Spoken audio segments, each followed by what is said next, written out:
because all of these go on to our YouTube channel. So those that can't participate get a chance to see what's going on.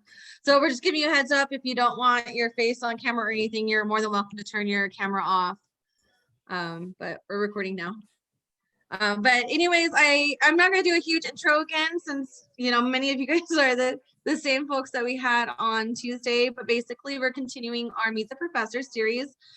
This week we have Dr. Alford, which I'm a little biased because she's my advisor for my honors project, and I've been doing a lot of work with her the last couple months. So she's great, and she's more than welcome, or more than happy to help any students out with any questions and concerns, all that stuff. She's very student-centric. So if any of you guys have questions or anything, she'll help you on out. Again, I'm Christine. I'm your SAGES president. We have Angeli. She's our vice president. But I honestly don't look at the positions like that. I feel like we're all the same because we all put the same amount of work into this club. So we also have JP. He's not here today, and Sophia. She's not here today, but they're part of SAGES as well. If you guys have any questions or anything, we've got our Instagram. We have our email. I'll post both of those in the chat once Dr. Alford's talking. And with all of that said, we have Dr. Alford. She's gonna kind of give us a rundown of her life, her research interests, all that great stuff. So I'll stop talking now so she can start talking. Well, thank you so much for having me. I absolutely love that you guys are doing this platform, especially in our current environment. It's not as hard to interact like we would normally want to do. So I appreciate that. And I definitely want to do a tip of the hat to my colleague, Dr. Goforth, who's joining us as well.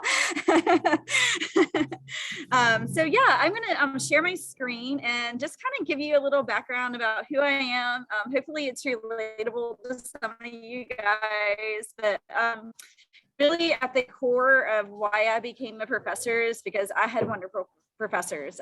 They always just took me in the field. Their door was always open. And honestly, had I not had the professors that I had, I would have never achieved this dream. I mean, there's just no doubt about it. So they always picked me up when I was, you know, tired and exhausted and those types of things. And it's interesting, one that I have known since I was 18 years old. And I'll talk about her in a second.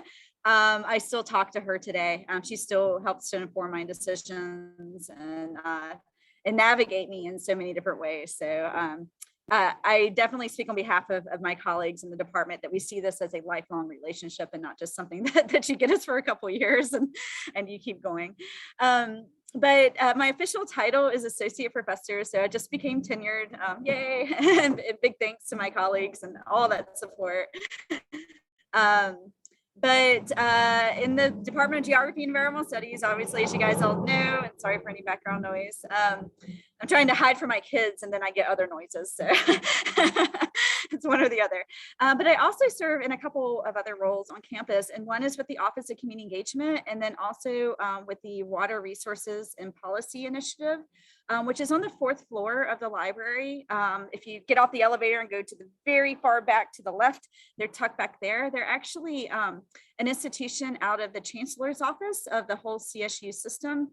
And then I also head up a couple of committees for the Water Resources Institute, which is, if you're ever looking for just some real rich knowledge about water, they house a lot of different archives dating back to the early 1900s. And so they have aerial photos and all sorts of just wonderful, wonderful resources. But I wanted to give you just kind of like a little geography of me, right? Because I'm a geographer.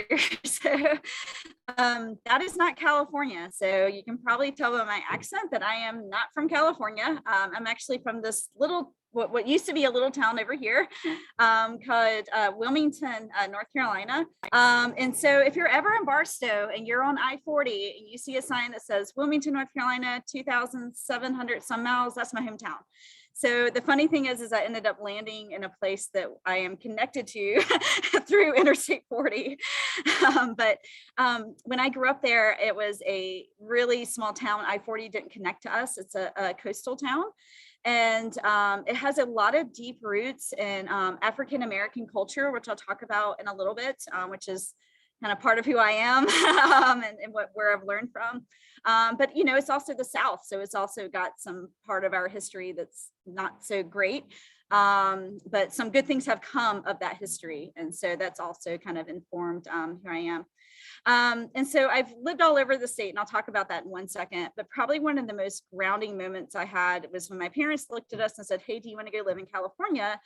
And I was 11 years old at the time. So this was the early 1990s. And yes, you can do the math on my age. But they just upped and picked us up and went to Roseville, which is outside of Sacramento. We have family that live there. And it was culturally a huge shock for me. I mean, I had come from a really small town in the South where on Sundays everyone goes to church and that's what you do. And then I came to California where we were spending our weekends either at Lake Tahoe. My parents loved to get in the car and drive. That's just kind of their thing. But we would go up to the Lake Tahoe area and Auburn and those areas in between, and then also down to San Francisco and Santa Cruz. And so there's just been a lifelong love of California that I've had. So I am a tale of two states. I'm very bi-coastal in that way, where they've just both been very important to me. And my brother lived in San Francisco for 15 years. So I would finish my exams, hop on the first flight to San Francisco and spend, my entire break there, my summers there. So it's something that's just really, really important to me. Some other things just to kind of note, if you haven't been to North Carolina, the coastal region is very flat, sandy, hot, humid. And when I say humid, I mean 70%, 80% type of humidity. You definitely break a sweat walking to your car. And then we're also impacted by hurricanes. So that, when you guys think of fires and earthquakes, that equates to me in hurricane terms. So lots of really cool stuff that Dr. Meek would find interesting, right? Natural disasters and things of that nature. But I actually left home my senior year of high school. I started my journey in the environment, exploring. I mean, my parents were pretty much kicked us out of the house and they were like, come home when it's dark outside. And I lived in an environment where that was possible at the time. It's filled with shopping centers now, so it no longer exists. But I spent a lot of my time in a dance studio. And so dance was really what I did from the age of 2 to about the age of 22. And so that's what I thought I was going to be.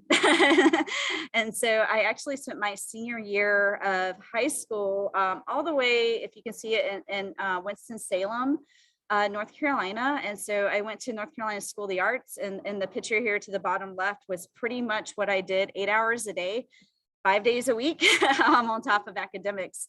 It was a very intense, great experience because you kind of people from all over the world. And so for someone who came from a really small town, had only spent a little time in California, it was definitely a different world for me.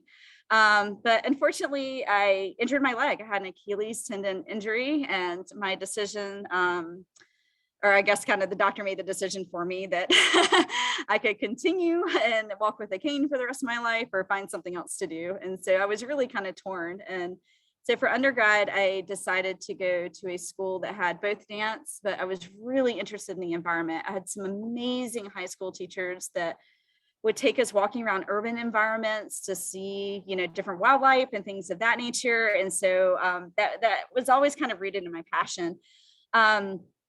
So I ended up going from Winston-Salem all the way to, you see that star, Raleigh, North Carolina, which is our capital city, to North Carolina State University, which is in very close proximity to the University of North Carolina at Chapel Hill. The Tar Heels, boo, right? Yeah, they're our rival team. And Duke University, which I'm sure you've all heard about. So if you're a college basketball fan, you've probably heard of these three schools. We're all within a 20-mile radius of each other. But the really cool thing about those three schools is Duke had a really great dance program, so I got to take classes there. And UNC Chapel Hill had a wonderful law school, so I got to take pre-law classes. Because when I first started, I thought, I'm going to be a lawyer, an environmental lawyer, and then a dancer on the side, and then all these other things I was thinking about in my head. And you've probably all done this, where you have all of these passions and you're trying to figure out how they all culminate into a career, right? And so I I ended up being a political science major. I actually went to North Carolina State University, which is very known for their School of Forestry, and Guilford Pinchot was a very big force in that. It's also kind of is recognized as kind of the birthplace of soil science in many ways. So it's a very hardcore natural resource based school, but at the time, natural resources, so there wasn't environmental studies programs or, this kind of stuff. You basically got a biology or chemistry degree, or you pretty much went hardcore into something like forestry. So the type of what Dr. Goforth and I really worked on when we revamped the program for environmental studies, it was like a dream, right? We got to pick all these classes and develop these things that we wanted as students that we really had to piece together. It wasn't packaged in a program. And so I graduated from there, and I thought like, oh, okay, what's next in my life? And I had met a professor that taught at University in North Carolina at Greensboro. So if you just scoot over to the west just a little bit, you can see where I've been all over the state. I went there for my master's, and I actually did my master's in liberal studies. And the reason I did it is because you could create your own degree. And I was still in this like world where I'm like, I'm interested in policy, but I like education, but I really want to learn science. And the reason I wanted to go there is because of this individual down here that's next to the sea turtle tank. Her name is Jean Beasley, and her best friend was a wildlife biologist professor at UNC Greensboro, and they started to study sea turtles. And so sea turtles are a very big part of the culture of environmental culture, I guess, of where I grew up. The coast I grew up on is a very big hotspot for loggerhead sea turtle nesting.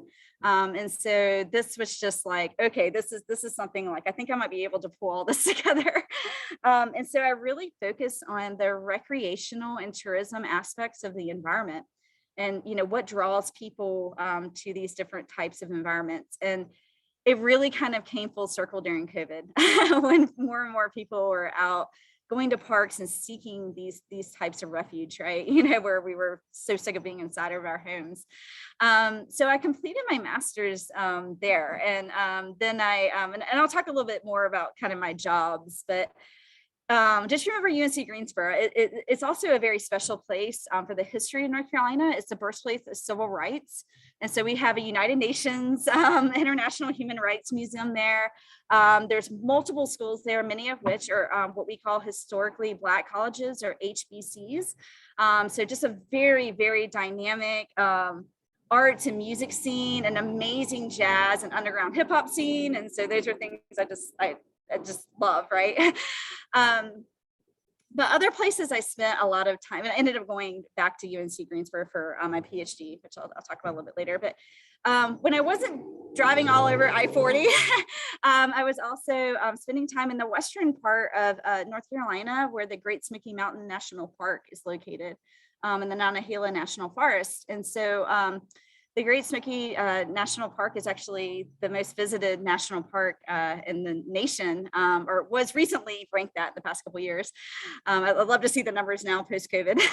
But my grandparents actually love this area. And so again, my parents were very much throw us in the car, drive us around, and all that kind of stuff. So when it ended up moving to California for this position, the San Bernardino National Forest was just kind of a natural fit for me. So I do currently live in Running Springs. And it just so happens that it's really close to water resources. And that's kind of my passion of what I study is water resources, and just making sure that people are educated and engaged in water issues, which I know a lot of you recognize living in California and all of the struggles that we are facing with resiliency with water.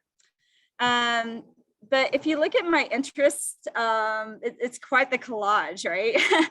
I was also very fortunate growing up to be very informed by public radio. Public radio is a very big deal in North Carolina. I mean, in a given city, you could have 3 or 4 different public radio stations, a lot of which are student led.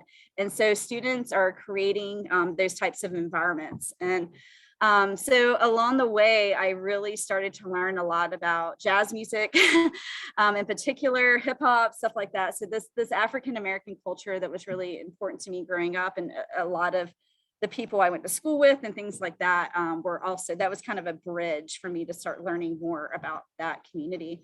And so you might recognize some faces on this slide and maybe not some others, but the most important you need to recognize is Michael Jordan, because he's from my hometown, and also the name of my first born. So my son's name is literally Michael Jordan Alford. And whether it was a girl or a boy, that's the name that was whoever we had was going to be given. But the reason that Michael Jordan is so important to me is because he came from my hometown.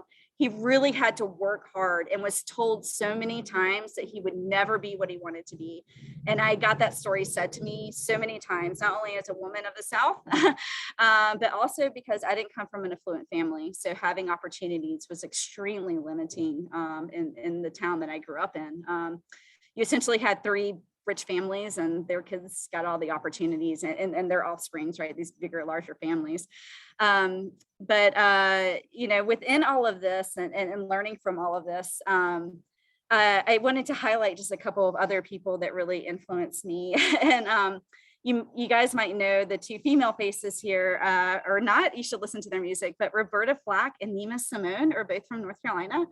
And then John Coltrane and Thelonious Monk. So this is, they're all from North Carolina. So it's very much ingrained in being a North Carolinian.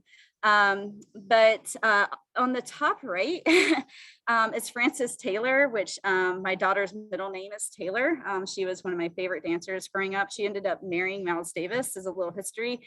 And as a strange link, spent a lot of her time in Los Angeles. And so I started to find this kind of connection to the Los Angeles area through what I was interested in.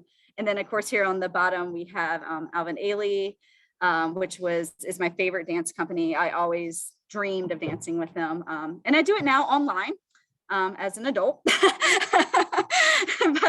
but that's something that I just continue to do is have dance in my life. I'm, you know, by no means what I was when I was 16, but it's something that during COVID, I just started to embrace again.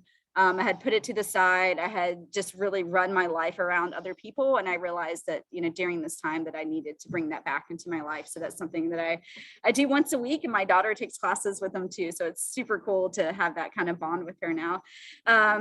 But you guys probably recognize Messi the most after Michael Jordan. So I'm also a soccer fan.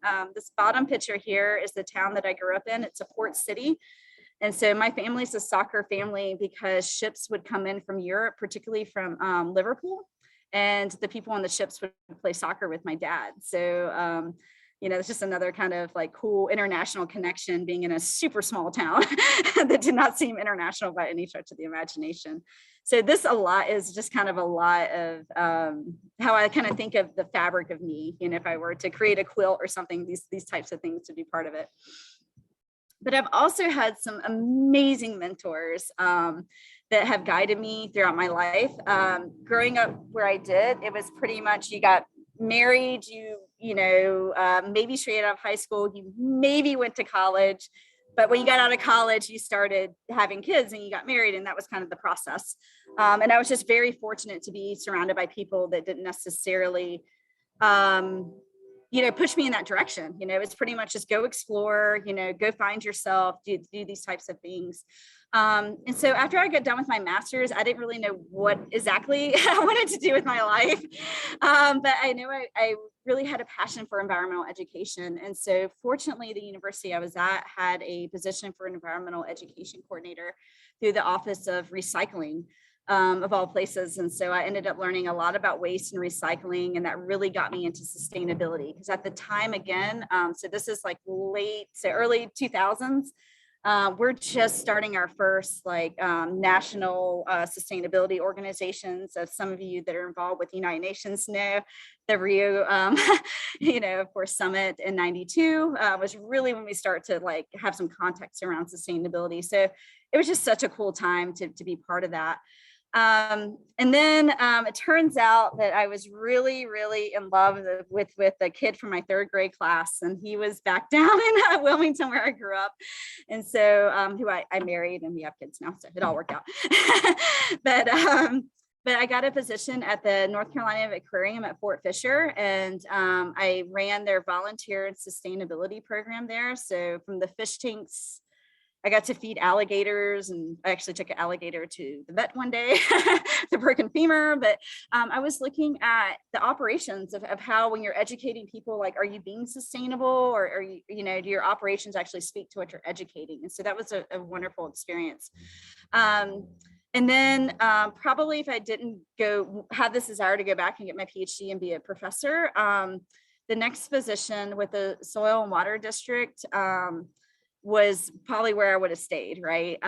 This position it functions in California much like the resource conservation districts. And so I got to do a lot of really cool projects, one of which is this picture up at the top there where everyone's planting. We got to work on and partner with some of my faculty that I worked with at North Carolina State University, engineers, on developing stormwater best management practices. So this is where my true, like, anchored love of water really came to life, because I was like, you can design stuff to improve things and kind of unravel a little bit of the impacts we've had as humans, and teach people along the way, and they can be involved, and they can touch and feel and like have ownership over something as a landowner. And I thought that was just an amazing experience. And so another piece of that job that was really interesting is that people kept in their wills giving us land. And I thought, why are you giving us land, right? Like, we're not a land conservation organization, but the land they were giving us was really interesting. It's actually a place called Eagles Island. It's right across the Cape Fear River from the downtown area in which I grew up in. And I never thought much about it. I thought, okay, it's just swamp, it's just wetlands, whatever, where you could probably get eaten by various things that might want to eat you when you're in a kayak or canoe. But it turns out that land had cultural significance that I never truly recognized. And that was with the Gullah Geechee culture, which are the slaves that were brought to Charleston, South Carolina, and then subsequently into North Carolina from Sierra Leone and Western Africa. And so this was the connection I didn't have with so many of my students, or not, excuse me, people I went to school with, and some of my students down the road that came from this African-American culture, right? And so that landscape that we were actually acquiring land or being given land from was the original, in the region I grew up in, Gullah Geechee colonies. And so it really spoke to me when I could go out there and see artifacts of this. And it was really, I think, the first time where I started bringing the cultural and environmental landscapes and started to marry them into a story that was really enriching. And so if you're ever, and this is what it looks like, this bottom picture down to the left, that's what it looks like when you're in a boat. But when you get aerial photos and you start kind of exploring it, it's so much more. And if you're ever down in the South Carolina area, you'll see women making baskets, and that's part of the Gullah Geechee culture. And it's something that if you're ever in that area, it's very prominent. It's very much of the landscape there as well. So I did this for a couple of years, and then I thought I really need to go get my PhD because, time's a ticking. I'm not a spring chicken kind of thing. So I went back to UNC Greensboro. I looked at several schools. I was very close to going to Clemson, which is a pretty major university, but I didn't want to go to a big school again. I wanted it to be something smaller, regional. It mimics a lot of what Cal State San Bernardino is. So it's got that kind of feel to it. And while I was there for my PhD, I focused on geography and environmental geography. And I look at river basins and water quality. So I got to actually look at the river basin that I grew up in and try to make some change based on how I was informed in that position with soil and water. Sitting there understanding about policies or loopholes in policies or flaws in policies, and then trying to really understand the science from a geographical context. I would have never in a million years as an undergrad thought about geography. I just didn't think about it till I did these types of steps in my life where I was like, oh, geography really matters. Because if you don't know what's happening upstream, you can never protect what's downstream. And downstream was my hometown. It was also where these sea turtles are nesting. It was also where this Gullah Geechee culture was. And so it was just kind of a lot of that coming together. And so I was funded through the National Science Foundation, and we spent our time working in Title I schools in disadvantaged communities, helping to bridge environmental education into those communities. So it was extremely challenging and an amazingly just rewarding experience. So I still work in that, and Christine and I are working on a garden project right now at an elementary school. And so that there's just always been kind of this connection to K-12 education, because it's my opportunity to give back to what was given to me. And then, so after I got my PhD, I had my first child, Michael Jordan, right? I can always say that I had Michael Jordan. And so I was kind of in this world of lecturing at these various colleges. And then right after I had my daughter, the position at Cal State came up. And like any other thing you probably experience, where you apply and get rejected and apply and get rejected, or you don't hear anything. I was so exhausted, and I thought, I don't want to apply to another place that's not going to want me. And I almost didn't apply to Cal State. So don't ever do that. Just get that last application if you need to. And so I got to interview at different places. I got really lucky, but this was the place for me. And I am just so fortunate to be here. And so right as I was coming into this position, we were converting from quarters to semesters that some of you have survived, I think. But that's when Dr. Goforth and I got to create a whole new curriculum. I mean, we sat down so many times and thought, like, what are the courses you really wanted, right? And this is where, I mean, and you don't get to do that, just so you know, like most professors walk into a program, it could be ages old, and you just kind of reformulate it a little bit, but you're kind of anchored to certain things you have to teach.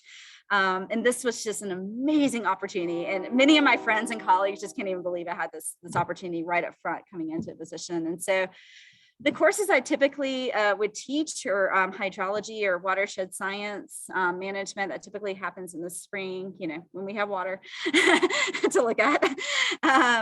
Environmental education, environment society, which is a general education course, water wars, and then coastal resource management. But ingrained in all of my classes is going to be a global perspective. It's going to be service learning of some sort, even in a virtual environment. And so again, these are all things that I learned along the way that helped me become a better person and a better teacher, hopefully. But they're things that are just part of my courses. And then I was also super fortunate to take a group of students to Peru. So again, Cal State's given me opportunities that most people would not have until 7, 8, maybe 10 years into their career. So it's really kind of cool just to work with colleagues and students that come up with so many wonderful ideas and help inform that learning process, because it's definitely we're teaching each other. But part of my service, and this is a long running list of stuff, but I just kind of want to give you a feel. I probably in a given week, I am meeting with community partners probably 3 times a week. Every single week, we're always emailing daily. And so some of my big community partners are the Inland Empire Resource Conservation District. They're, again, like the soul and waters of where I used to work. And so what's really interesting is, when I came to Southern California, I didn't know anyone. And so I remember sitting in my office, sitting at my desk and being like, okay, who do I know? And I know the soul and water people because I've been part of that before. And I reached out to them, and it's just been a fantastic relationship, and they've actually hired several of our students. And so that's been just a great project. And they do stuff with resource conservation. We're starting to work on fire restoration work, obviously water quality monitoring, but they also do a lot with education. And so it's just been great to kind of find that place where all of these things kind of culminate in one organization. And then more recently, I've been working, I'm not going to go through all these, but the San Bernardino Valley Municipal Water District. And that seems like a natural fit with my interests. But what they're doing is different than most water districts. Most water districts are kind of just doing the same thing, getting their water allocating it, charging you a rate, and that's pretty much kind of their operations. But there's been a new feel with some new hires or people that have been promoted up within this water district in particular. They come from Fish and Wildlife. So they're looking into the San Bernardino National Forest. We have a whole headwater resiliency group that we're doing a lot of work with. And so that's pretty unique because most water agencies are focused on the water they get allocated from the north, or they're looking at groundwater, how to distribute it and making sure that it's, you know, obviously safe. But what they're doing is saying, hey, where did the you know, waters flow from, and how can we improve that?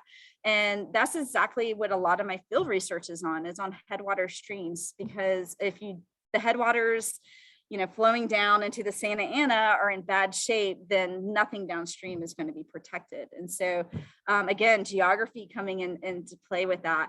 And so they've been a wonderful partner, and we've been able to write multiple grants this year, and hopefully that will culminate in some great student learning experiences, which is kind of at the heart of that. And probably, and I'll mention this one quickly, another organization I've been involved with for several decades now is Surfrider Foundation. They were in my hometown, and that's another one I called when I showed up, because I was like, I know these guys, like you know, I know Surfrider, and so I reached out to them in Huntington Beach, and so I'm now starting to move into a position where I'm working with people in the headwaters all the way down to the ocean, and again, that circles back to my interests in river basins, right? Really looking at this deep geography of how water's flowing, what kind of land it's traversing, and the environmental and cultural landscapes that it impacts within that. And so my research is kind of, it's got its own little geography, right? I have I have 22 sites currently in the San Bernardino National Forest. So I look at water quality of tributaries that flow into Silverwood Lake, where we get a lot of our water. Also Lake Gregory, which you probably recreate in, and if you have access, the tributaries that flow into Lake Arrowhead. And so also Waterman Canyon, if you've ever driven up the 18, that's what's flowing next to you. So we've got a lot of different sites that are really, really important to water resources in the Mojave, as well as the Inland Empire. So it's really cool to be along that ridge and know that what you're studying can inform two totally different environments, culturally, you know, and environmentally, obviously, but it can help. This information can help inform them so they can make more resilient and sustainable based decisions that are a lot more collaborative than they used to be. And then the other one that's been kind of tricky with COVID is what I started with Study Abroad, which is in the Amazon rainforest in Peru. And so the Pantera Sanctuary is just a group of young adults that went and decided that they really wanted to protect this landscape and the wildlife around it. So when I took students to this area, we brought monitoring equipment and GPS equipment. And so they've been slowly getting there. It's been really difficult, obviously, the past year or so, because Peruvians don't have access to vaccinations like we do. And so as they're sending their data in, we're helping to process it. And what I hope to do is turn that into student-based projects that can help them as well. And so I won't go through the whole list, but just in general, if you're wondering what kind of teacher I am, or professor, if it's raining, I'm outside. Like that's totally how I am. And if you see me on campus when it's raining, I will be the only person out there without the umbrella, just standing there, my head up, you know, just enjoying the rain.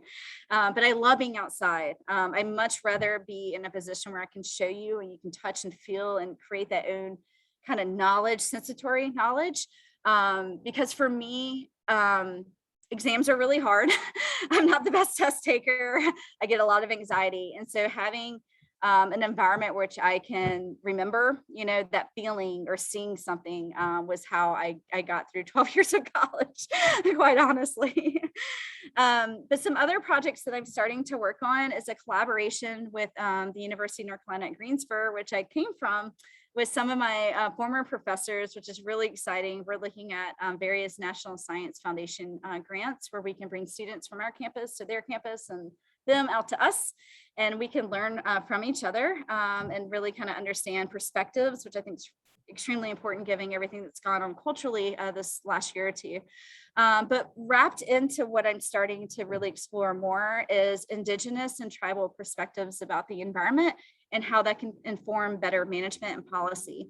And so you'll see at the bottom here, one of the groups I worked with growing up is the Wildlife Federation. And so they've done a whole elk reintroduction program, and they've worked with Cherokee Nation, which is when I'm in North Carolina, I spend a lot of my time, most of my time is on the edges or within Cherokee Nation. And so so that's something that's just I'm starting to explore more, and it's an environment that I really want to learn from, because I really feel like a lot of the management strategies that we have done are clearly not working, and that we need to kind of look at what might be a better approach to that. And it's very holistic, right? It's more about balance versus trying to correct nature for man, right? Or for humans, right? And so it's very much trying to find that balance. And so that's really kind of where my interest is starting to head. And within California, looking at San Manuel, Morongo, some of these different types of communities that can help inform water resiliency. And so that's kind of where I'm headed in general in the next couple of years, hopefully, right? It's kind of like seeing what sticks, right? But I know that was kind of a quick kind of rundown, but I hope it gives you some kind of insight of kind of who I am and what I'm interested in. And you know, really my philosophy is giving back to what was given to me. And I just got super lucky that I had amazing people come into my life. And I'm just trying to kind of pass the baton on to all of you guys. And so just as I kind of loop it all together, this is actually an area in North Carolina that I spend a lot of time in. And this is very close to the Cherokee Nation. And actually, sadly, the beginning of the Trail of Tears, if any of you guys know that history. But this is a whole recreation area, and my grandparents brought me here when I was young, and I just fell in love. So this is the kind of things I'm thinking about as I'm thinking about classes and activities and research and service. So I don't know with that, I know that's a whole spiel, but I'll open it up to any questions that you guys might have. And I just appreciate the time that you're providing us to connect with students. Awesome. Well, thank you, Dr. Alford. That we learned a lot, and it was great. I do have a question from Esther. I'm going to read it out for her. She asked in the chat, after you were talking about IERCD, I linked their website and mentioned that they constantly have student opportunities and stuff where students can get involved. She's a she's a communications major and marketing minor, and she was wondering if you had to be an environmental studies major in order to apply for some of these opportunities. So I figured I'd let you answer that for her. No, absolutely not. And if you look into their staff, you'll see Crystal listed. Crystal is a social media just whiz. And so we actually, well, I'm on the board, but obviously I don't run it, Mandy does. but so yeah, they recognize the power of communication. And so they have a staff member who is just completely focused on that outreach aspect, right? Of getting people to know who they are, but also figuring out what's going on in the community, what their needs are. So they have a pretty active, I'm not a social media person, I'll admit it, sorry, as Christine knows, but they do have, yeah, marketing, all of those ways in which you get people engaged are super important to the environmental field. And so in the past, environmental organizations were run by people with biology degrees and stuff like, they're not the people that need to be running the organizations, right? You need people that understand how organization functions.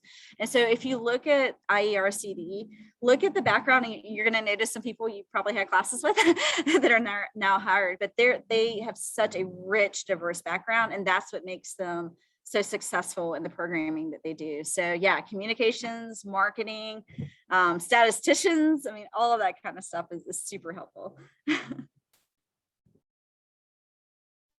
Thank you for that.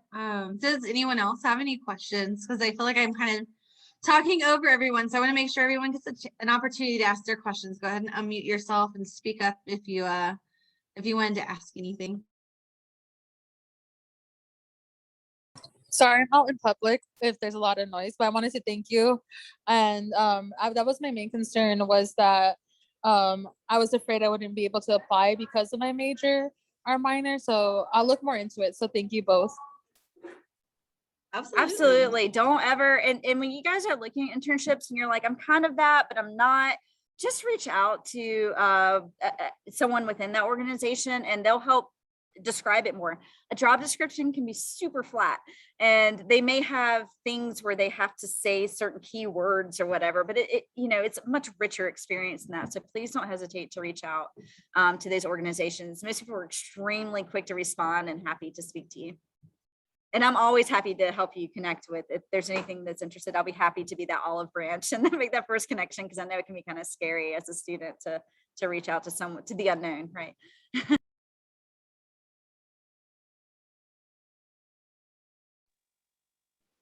Hi, Dr. Alford. I was super interested in when you were talking about like Native Indigenous people and like learning from them. I was just curious if you could talk more about that. That's what I'm looking into too. Yeah, if you I'll give you kind of a challenge of something to look at that I know when I looked at it, I was like, whoa. And that's to go to Sam Manuel's website. They actually have a Department of Environment. And so they do all sorts of amazing programs, but they also have departments of education. Morongo has this as well.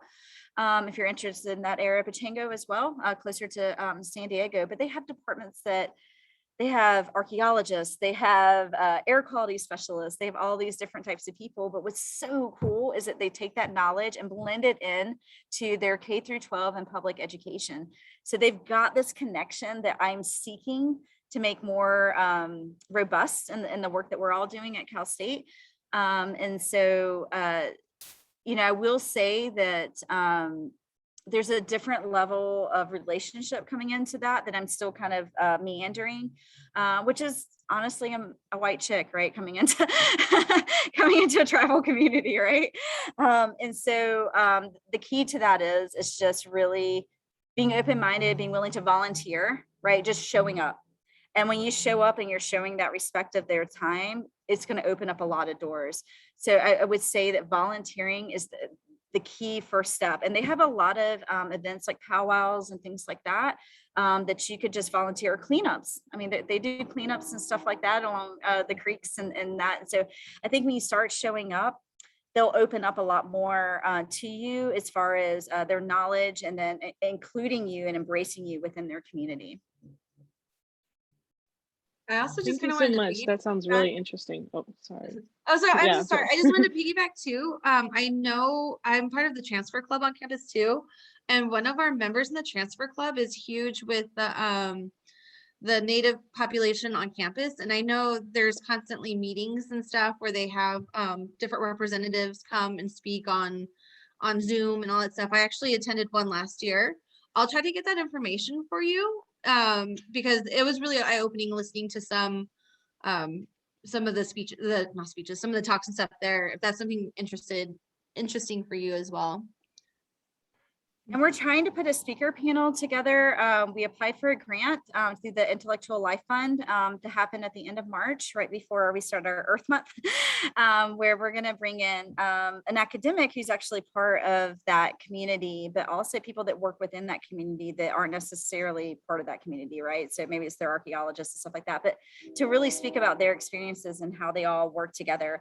And what's really interesting is that even the Environmental Protection Agency is starting to look to these communities for ideas, for solutions. And so they're becoming, for once, they're starting to be elevated to the top of being that kind of guide for decisions and different types of processes that can be brought into the environmental field. So it's a really cool time. And also with our National Park Service, we have Indigenous female leadership now. So there's going to be a lot more opportunities coming out of that as well. So please definitely connect with that, because in California, we are so lucky to have so much public land available. So that those perspectives are starting to kind of rise to the top a lot more than they ever have in my lifetime anyway. Thank you so much. I see Esther has a question.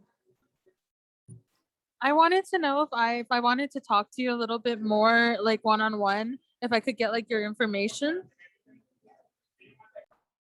Absolutely. I'll put my email in the chat. But yeah, just shoot me an email. As you know, some of you know, I'll get back to you fairly quickly, and we can chat anytime on whatever is best for you. I would love to talk to you guys, and again, just help you any way I can. I might not have all the answers, but I can hopefully steer you in a direction. So I'll put my email in there, and please reach out. I'd love to work with anyone or try to get you to where you want to be.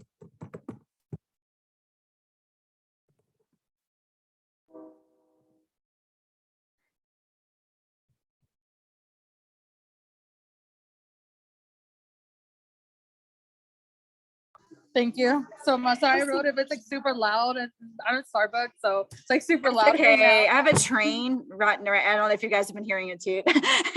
It's a local tourist thing to do here, is to hop on this train, which creates a whole bunch of pollution. We can talk about that some other time. I'm working on that.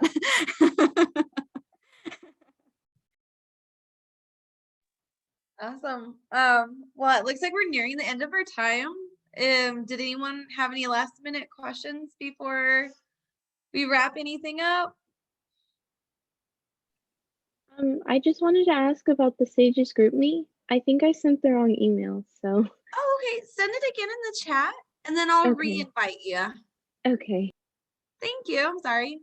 And I see a quick note for the Shumash, and they're in about the Indigenous conversation here and in the chat. So with my work with the Water Resources and Policy Initiative, we're actually doing work with them in Ventura County.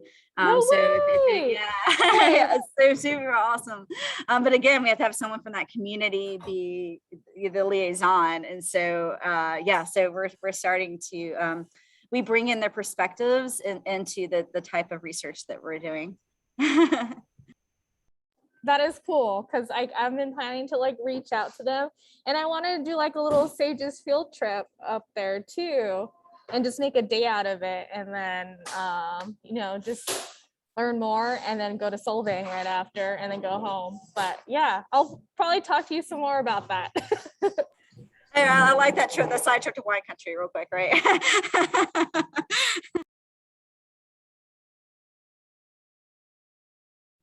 I was thinking the wine country, but I was like, I should probably mute that one. That's From where the my South, mind it's all good. That's how we roll. We're all adults here. It's okay.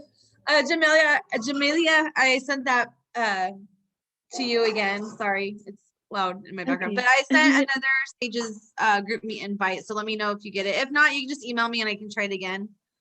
Okay. All right. Thank you.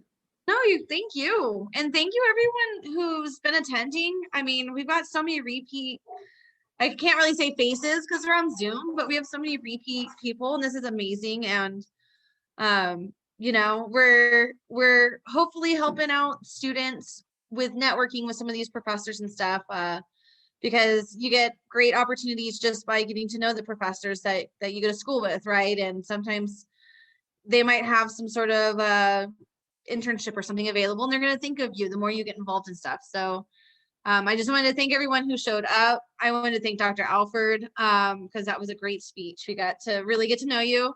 Dr. Goforth already took off. I feel bad I didn't introduce him at the beginning, but Dr. Goforth's our department head, and we'll actually be talking to him next Tuesday. So he's next week. But yeah, we can't do this without you guys and the support of everyone. So thank you guys so much. And again, thank you, Dr. Alford. You guys are amazing. You inspire us so much. So just keep being wonderful, and just please don't hesitate to reach out to us. We really want to help you live your dreams. So please just do not hesitate. No questions too crazy. Thank you so much. Thank you. Everyone Thank have a you, nice Dr. day. Alford. All Stay right. safe, stay healthy. Bye. Bye, everybody. Enjoy the rest of your day. Have a good week. All right.